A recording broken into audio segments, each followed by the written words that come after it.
Here an address by His Excellency Josiah Voreke Bainimarama, Prime Minister and Minister of Itoke Affairs and Sugar Industry of the Republic of Fiji. May I request protocol to escort His Excellency. I have great pleasure in welcoming His Excellency, the Prime Minister and Minister for Itoke Affairs and Sugar Industry of the Republic of Fiji, and invite him to address the General Assembly.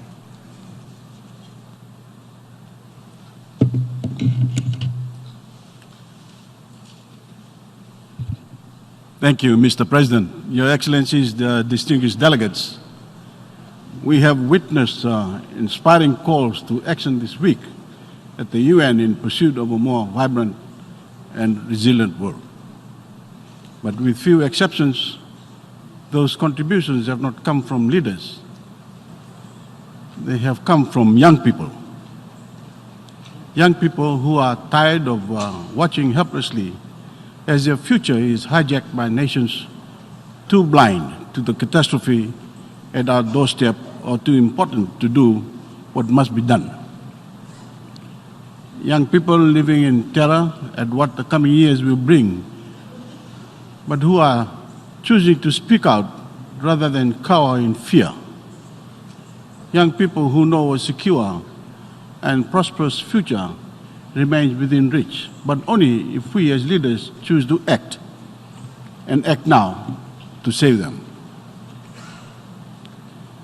Your Excellencies, of all the contributions made at the UN this week, of all the words spoken, some of the most thought-provoking and certainly the most passionate have come from our young people, inspiring and sometimes goading us as national leaders to use our power and influence to look beyond our narrow political objectives and to think more broadly about the world they will inherit.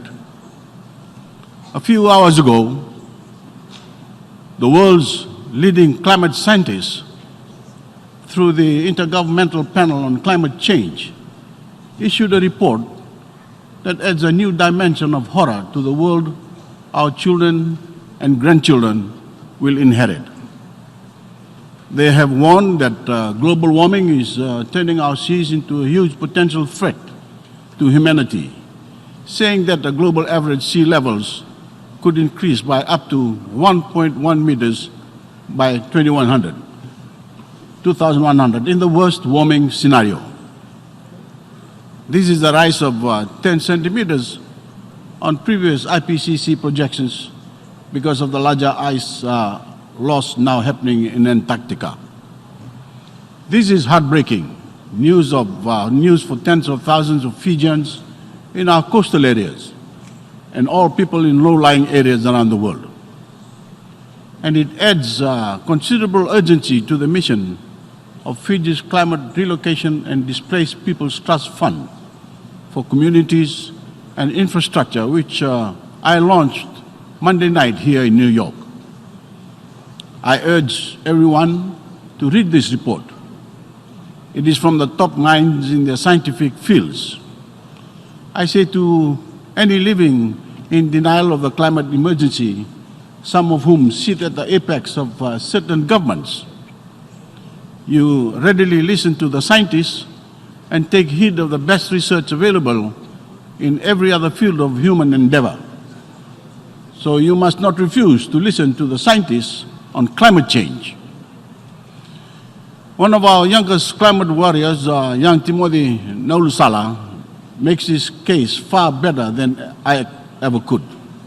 He watched his village be ripped to pieces in Cyclone Winston and is now demanding the world act to spare other youth the same sufferings he personally endured.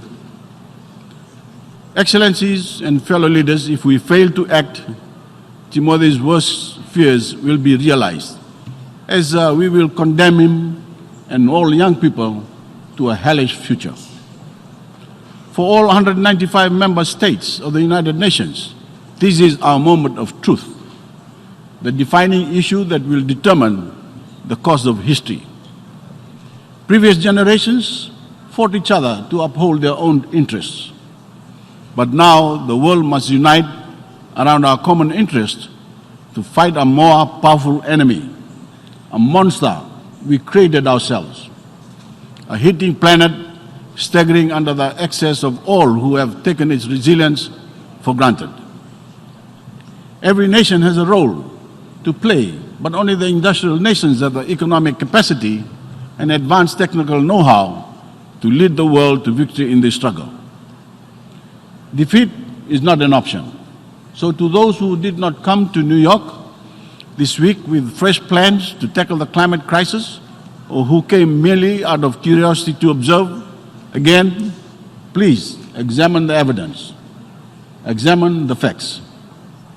And for the sake of our children and our grandchildren, face up to your responsibility to lead. To stave off catastrophe, there is no alternative but to commit to net zero carbon emissions by 2050. There is no alternative but to cap the average global temperature at 1.5 degrees Celsius above the pre-industrial age and preferably lower. Because even at 1 degree warming, entire species are being made extinct and our coral reefs are dying. There is no alternative but to rapidly scale down the use of fossil fuels and rapidly scale up the development of renewable energy. And there is no alternative but to rapidly phase out the use of coal. No more coal mines, no more coal-powered electricity, because unless we stop burning coal, we have no hope of achieving net zero emissions in 31 years' time. We must also bring oceans into the heart of the UNFCCC process at the Blue COP25 in Chile in December, because you can't have a stable climate without the healthy ocean. My message to my own people, and especially young Fijian, is this: I hear you. Your nation, your government is doing everything it can to get the world to confront the climate threat. We took on the presidency of COP23 not for prestige, but to play our part in ensuring your survival and everything we hold dear, not only our precious surroundings, but our culture and traditions. To protect the dreams and aspirations every Fijian has for themselves and the hopes they have for their children. Small as we are, Fiji will fight. We will keep being a voice for more climate ambition, more climate action. We will continue to advance our case in the great forums of the world, not only on behalf of Fijians and other Pacific Islanders, but the climate vulnerable everywhere. This week, Fiji answered the call of the UN Secretariat, UN Secretary General, to come to New York with more ambition to reduce our own emissions. This amounts to only 0.04% of total global emissions, but we will be lodging a revised NDC in the new year, which will include a commitment to achieve net zero emissions by 2050. Because leadership is about leading by example, not lecturing others or expecting them to shoulder the burden alone. Friends, COP is not the first time Fiji has shown leadership in the world. For 4 decades, we have served the world through our contribution to UN peacekeeping. Our troops have traveled across the globe to some of the most violent trouble spots and placed their lives on the line to protect the innocent. More than 60 Fijians have paid the ultimate sacrifice, and it has been a sacrifice not only for their loved ones, but for our nation of less than 1 million people. And we have done it proudly because we see it as our duty to serve.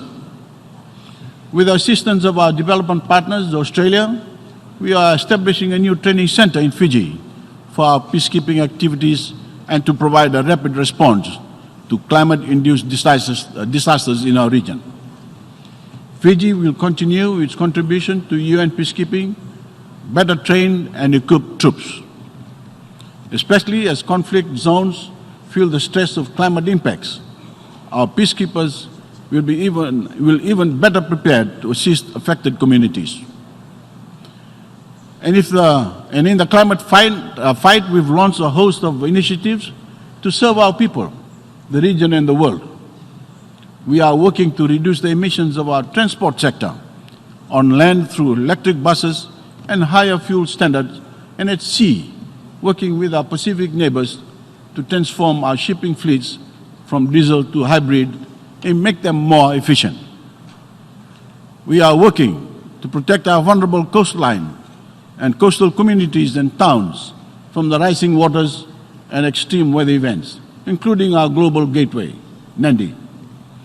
We are working to ensure that when disasters strike, like Cyclone Winston 3 years ago, that costs us 1/3 of our GDP in 36 hours, that we have access to appropriately packaged insurance to bounce back.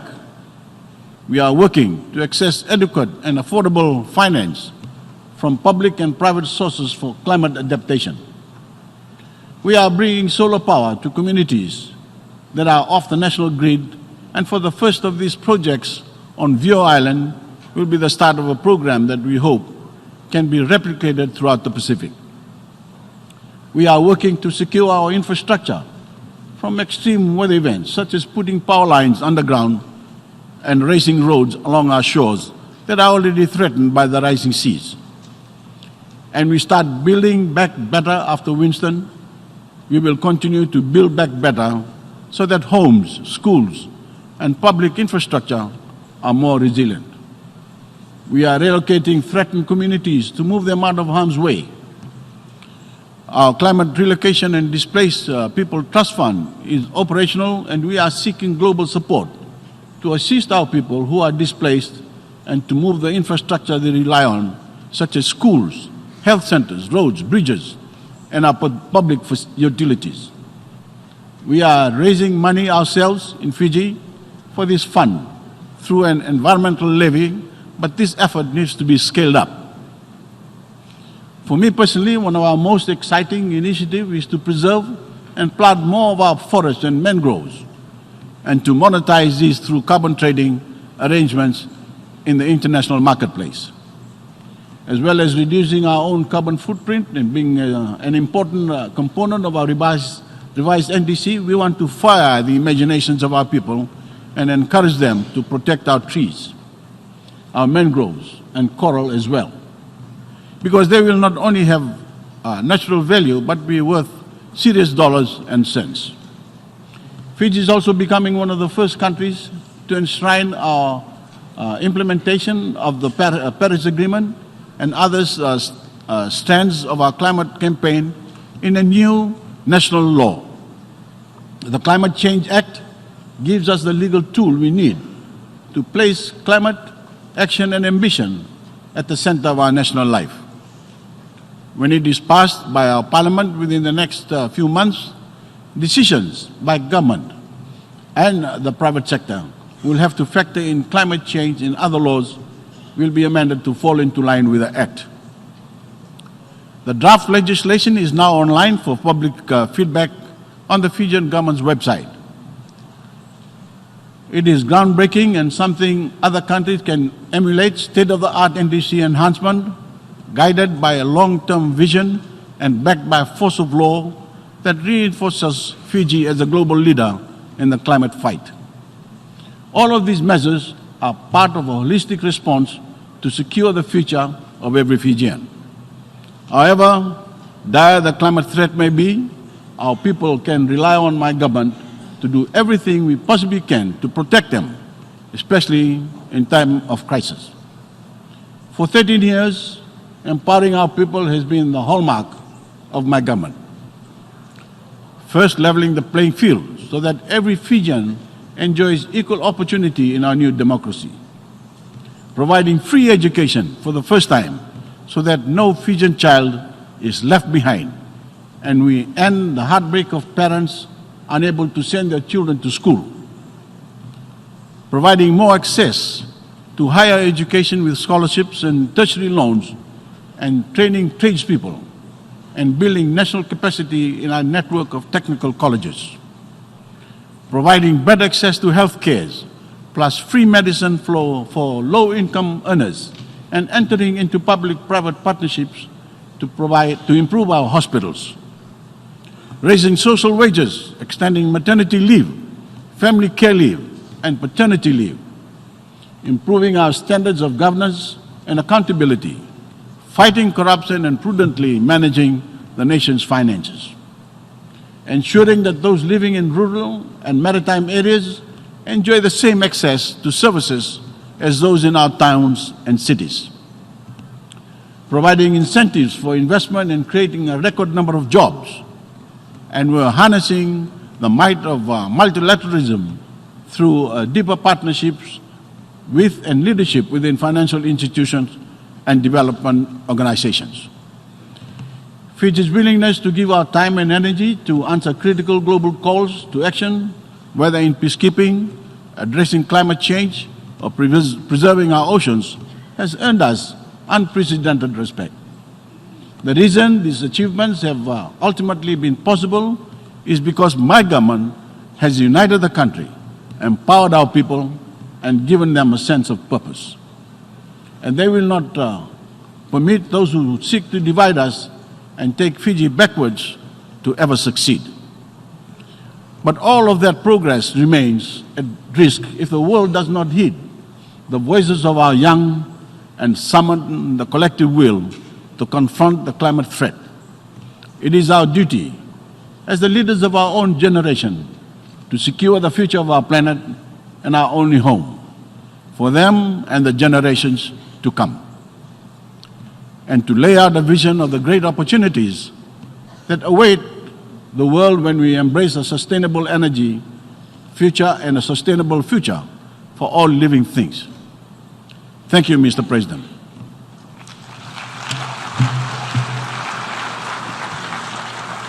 On behalf of the General Assembly, I wish to thank His Excellency, the Prime Minister and Minister for Aitoke Affairs and Sugar Industry of the Republic of Fiji for the statement just made, and I request protocol to escort His Excellency. Thank you.